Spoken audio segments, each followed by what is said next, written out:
transitioning into the journey from, you were in UK at the time, right? Yeah. Yeah, so you were going from UK to LA. What was the first impressions and your first initial thoughts once you got to LA? Was it what you expected, or was it something completely different?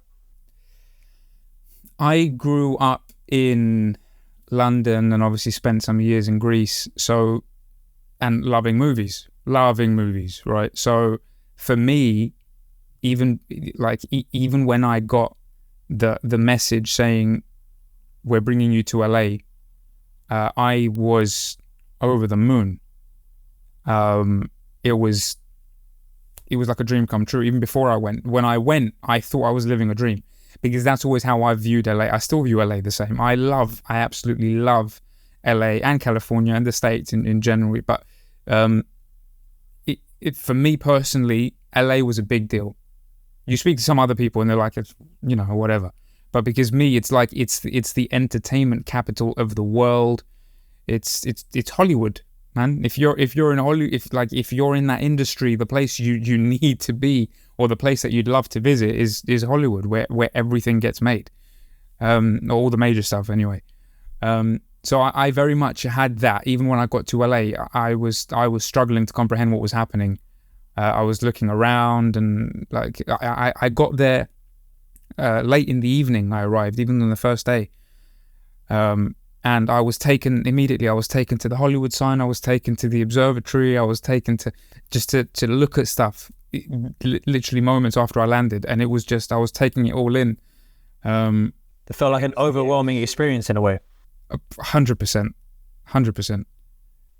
So the thing with LA, or Hollywood in general, they say certain people that you have worked, I'm sure you can, if you can, that is, drop a few names of people that you have worked with.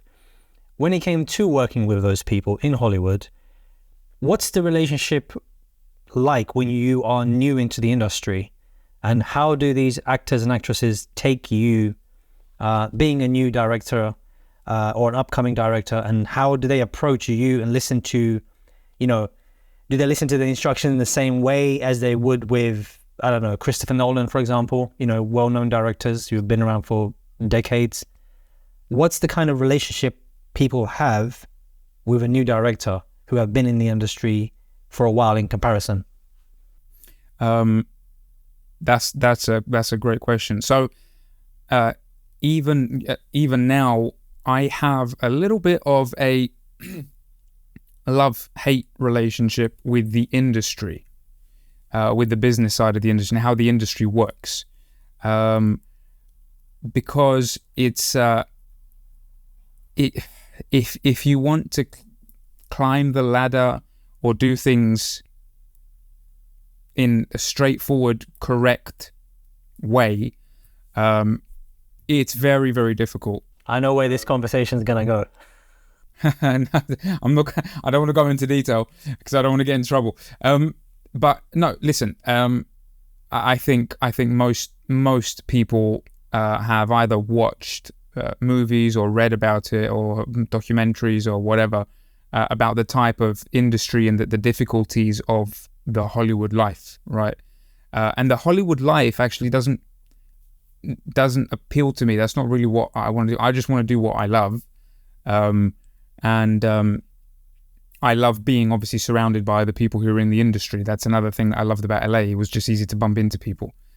But to go back to what you're saying, how people view a new director, it's not necessarily how people who you're working with view a director, because I've never had an issue being on set with people not listening to me, because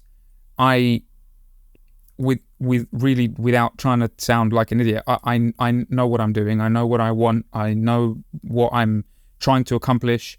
So I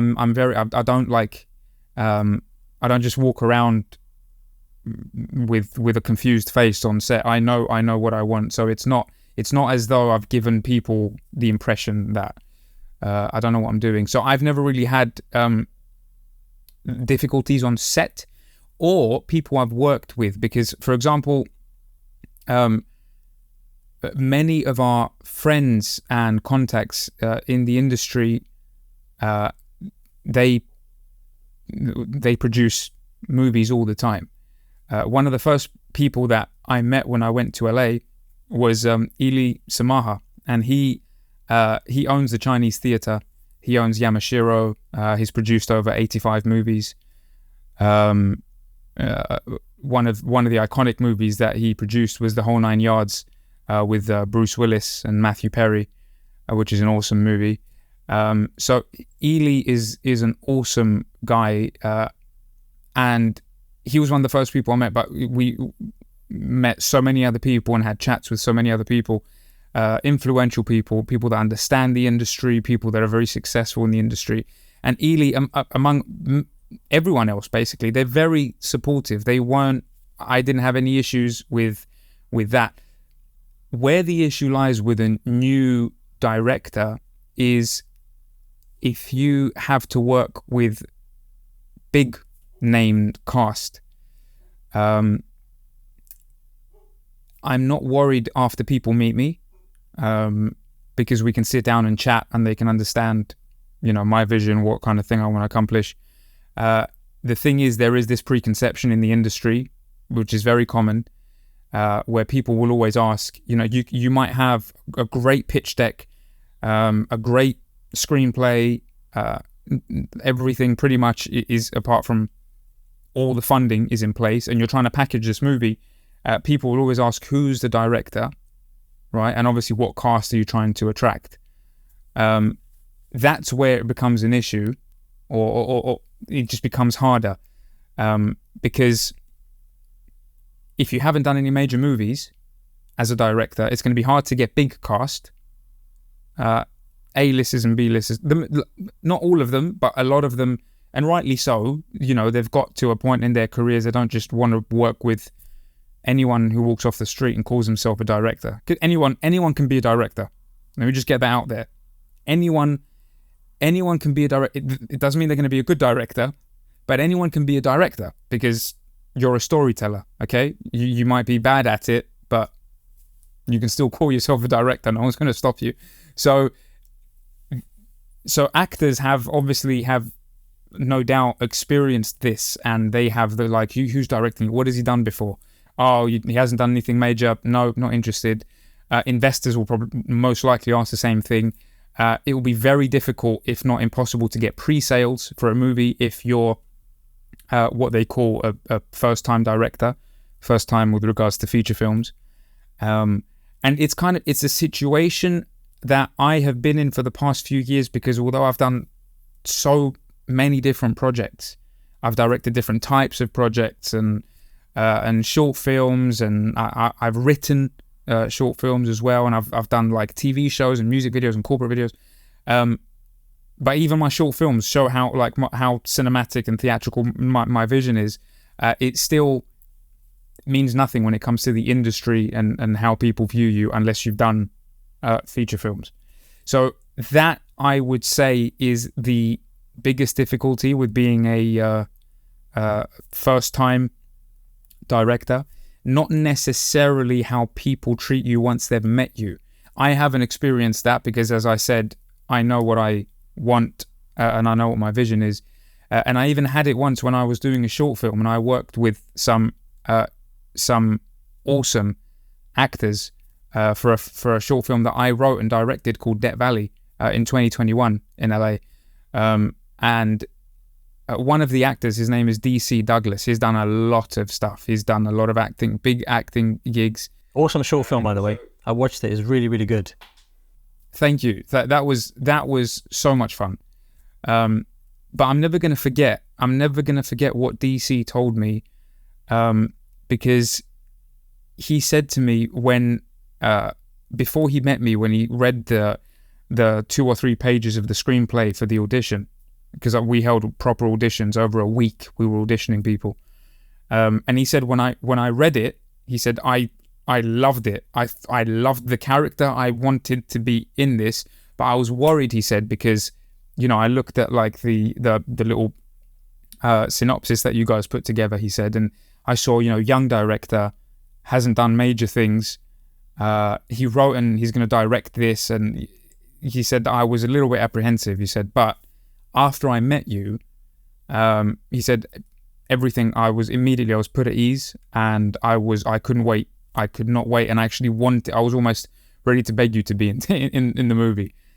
He really wanted to be in it, and he was just his audition was just awesome, and I thought this is my guy. So things like that, I'm very, very grateful. Did you have? Sorry to cut you. Yeah, did you have with DC Douglas? Did you have anyone else in mind that you wanted for that role, or what was your selection process with who you wanted to be in that film? So I didn't. Even for like the feature films that we're working on at the moment, I never aim really high, never, because I'd be stupid to do that. I know my status in the industry at the moment. It's growing, but I'm not at the level where I can be like, I want him and him and him. No, I'm not delusional. And it's exactly the same with the short film. I didn't have any names in mind. I didn't even think I was going to get anyone with a good reputation, with a name. I simply wanted, and this is actually my approach to every film, I want the best actor, I want the best cast for the role. I don't care who it is. I don't care what they've done. If they're good for that role and they make that character come to life, they're the right person for me.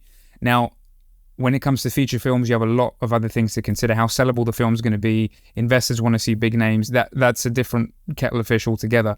But if it was up to me, I don't care about status. I just want the best actor for that role. That's my casting process. And I did exactly the same for the short film. I wrote Death Valley in a few days, actually. I wrote it, and then I started a casting process. So it was like reaching out to casting agencies in LA, reaching out to friends, and just spreading the word. It was just spreading the word. My budget was $3,000 because it was my personal money. For Death Valley. Yes, Death Valley, and I was getting ready to relocate back to the UK. So it's money was tight. So I thought I'm going to put like $3,000 aside, and I'm going to do whatever I can do. And that's what we did. I was transparent, not big pay. Whoever wants to, but I knew that I had cool characters that I thought would appeal to some people. And you'd be amazed at the amount of interest we got and the amount of submissions. People were sending me self-tapes left, right, and center. I spent a week going through self-tapes of like people auditioning for all the different characters. And I even saw the other day that some people have uploaded their self-tapes for Death Valley on YouTube. So I'll let your audience do that at another time if they want to go there. Dark place. Is it something that they expect, or something that they're gonna just get off YouTube as quickly as they can? No, listen, every actor brings their own personality into a role, right? And that's perfect. That's great. That's what makes different actors stand out for different roles. I think there's one on YouTube of a gentleman, and he did a great job, great actor. Just wasn't the vibe that I was looking for, but great. Like, I still want to keep him in mind for any potential other roles that suit that, because he's awesome. But it's just a different style and different kind of look to what I was looking for Leonard. But everything like happened really quickly after that, because DC was the last person to audition, because he was on a shoot during my auditioning process, and he actually sent us an email saying, I'm away. If you want to go ahead and cast the role, go for it, but I'd like to at least have an opportunity to audition. And we said, yeah, sure. And before that happened, there was another guy that I loved, and I thought that was it. I found it, but then DC took it home. So it was awesome. But that happened. That took about casting probably took about a week and a half, and then we just went to shoot in the middle of the desert, which is tough. Well, I think to be honest with you, $3,000 was the budget for the film, and what you've created, the final piece that you made, is actually pretty epic for that kind of budget. I mean, you use cinema level cameras as well. You know, a proper production team on site, like you said, in the middle of a desert, shooting that film. Did you guys edit that film yourself as well, or was it sent to someone else to edit?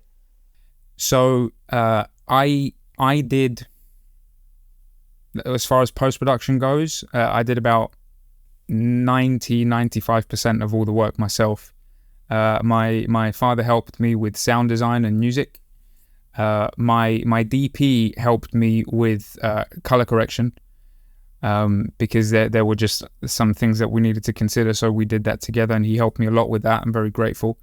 And the rest, the editing and things, we got some tips from big editors that we know in LA, but they were so busy, and obviously they charge a lot, you know, which is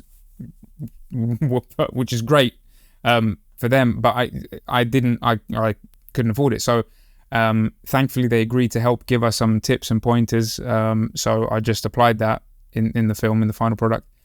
And yeah, we did most of it ourselves, which goes back to what we said originally at the beginning of, if you know a little bit of everything, you can stay afloat for as long as you need to, until until you get a big enough budget to then have other people on board that know what they're doing, they're good at what they do, and they can help bring your vision, not anyone else's, because that's important that they're on the same page, that they help bring your vision to life.